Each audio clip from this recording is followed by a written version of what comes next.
the best fucking band in the universe. Run them jewels fast, run them jewels fast, run them. Generations taking over. Yo, we gotta take the power back.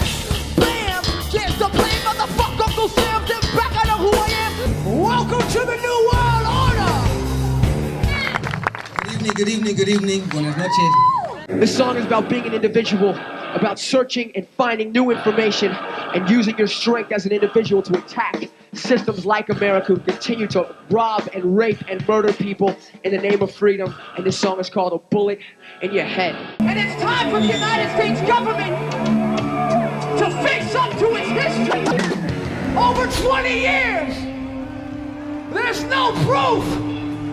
And Leonard Peltier is still in a jail cell today. Our shows are about, creating a dialogue and questioning. I felt that it was possible to kind of create through music a kind of, direct political action. First of all, I just want to say that I am truly inspired by the work that's happening here in Arizona for a number of reasons, but I just really quickly want to recognize the work of all of these grassroots organizations, including Toma Tierra, because if not for that daily work, that daily struggle that you do, the work in generating the media that you have about this very dire situation, this very critical situation, not only here to Arizona, but for the whole country, for our brothers and sisters who are living under this kind of racial terror. And I want to just say that it's because of this work that you all have done here at Toma Tierra and around Maricopa and around this very, very dire concern is why I heard about what is happening. The details of the raids and the terror that your communities are facing.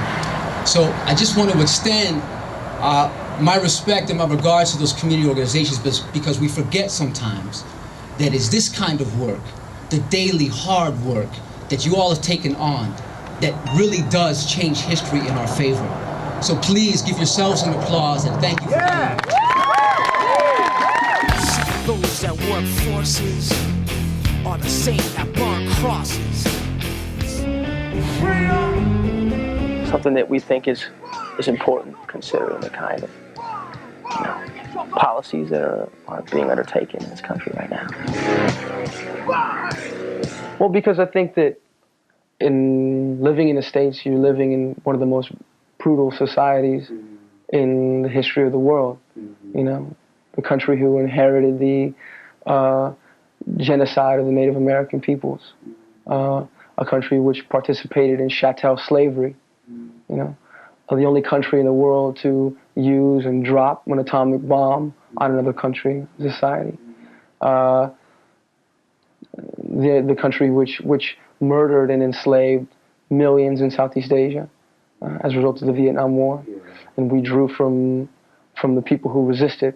We were inspired because we feel that any society or any government or any system that is set up solely to profit a wealthy class, while the majority of the people toil and suffer and sell their labor power,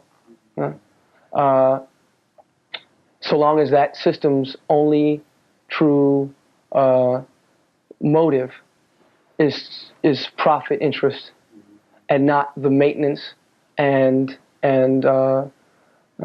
embetterment of the population to meeting human needs, then that society should not stand. It should be challenged and questioned and overthrown. And waking up to the long legacy of brutality of American history and subjugating the world's population has been something we wanted to challenge through music. If you were to ask me 5 or 6 years ago, if through poetry and stuff that we were going to be able to, enter a public dialogue with people about, the U.S.-sponsored terror in southern Mexico against the Zapatista movement or other very, relative issues, I think that, I would have said you were crazy. You guys ready for freedom? Then you gotta take it. You gotta take it. Otherwise they'll take it from you. This system will take it from you.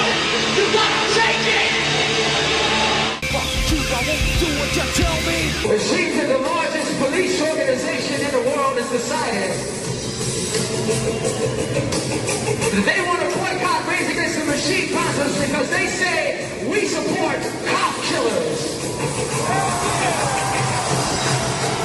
But the fact of the matter is, we don't support any kind of killers, especially not killer cops.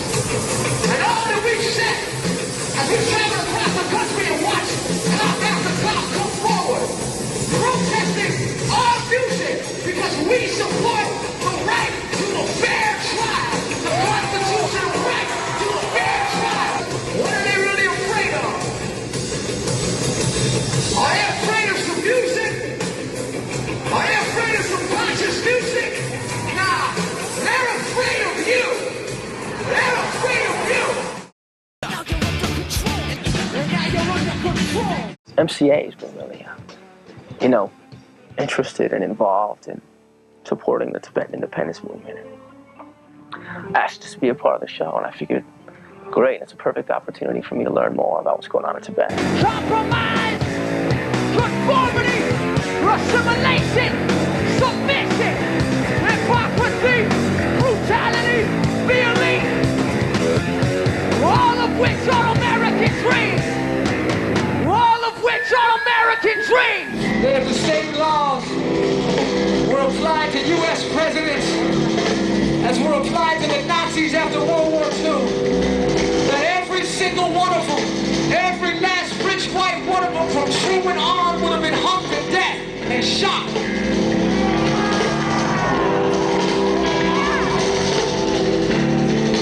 And this current administration is no exception. It should be hung and tried and shot. They say you're a family with a pocket full of shells. We feel that our music can raise some very pertinent questions about the conditions in Mexico and try to galvanize support and solidarity for the Zapatista movement. I think that people here supporting the Zapatistas, trying to bring an end to it and trying to bring a transition to democracy, a real democracy in Mexico, would be significant and very important. This is for the people of the sun. Go in there. We have marched and demonstrated peacefully. We have petitioned. We've written letters. We've made peaceful calls to reason. But the Arizona State Legislature, thus far, has refused to listen. By passing SB 1070, a handful of extremists within the Arizona state government have set the country on a dangerous and hateful course. It seeks to turn the entire state police force into sanctioned agents of racial profiling. It seeks to turn the entire state of Arizona into an island of hate, where to be brown is to be suspected of a crime. It targets the undocumented and the documented alike. We call upon the conscience of the nation and the world not to allow SB 1070 to become an affront to our collective dignity. Repressive laws cannot replace constitutional protections and sensible immigration reform. Hundreds of thousands of people are gathering to raise their voices and have decided to stand on the side of justice and dignity. You are in a unique position to stand on the right side of history. If SB 1070 is signed, it will sow the seeds for racism and hate, for injustice and social unrest. For example, what does the billboard say? Come and play, forget about the movement. If there was ever a time to stand for justice and peace, that time is now. Talking about change. Talking about change.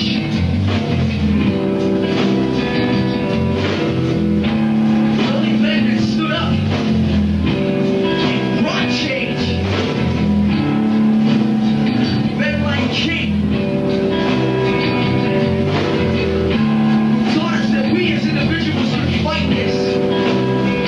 We can fight this hypocrisy with shadow America. And as soon as he became a threat, when he began to speak out against the war, they fucking shot him. Rach has performed at benefits for two controversial figures, both convicted of murder and both, as far as Rage is concerned, political prisoners. Former Black Panther Mumia Abu-Jamal and Native American Leonard Peltier. Your anger anger is a gift.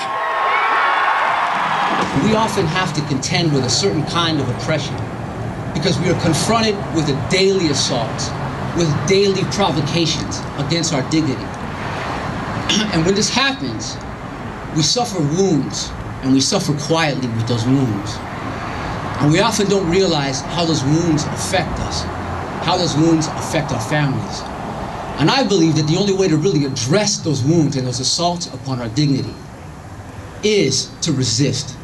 It's the only way. It's the only way to heal, is to resist. So I'm encouraging everyone here to come out to this march tomorrow and realize that we're carrying a lot of voices on our shoulders. If rage can become, like an alternative social media for kids and for people interested in music, I think it's I can think of worse achievements for bands. Thank you for listening. This is Zack de la Rocha from Rage Against the Machine.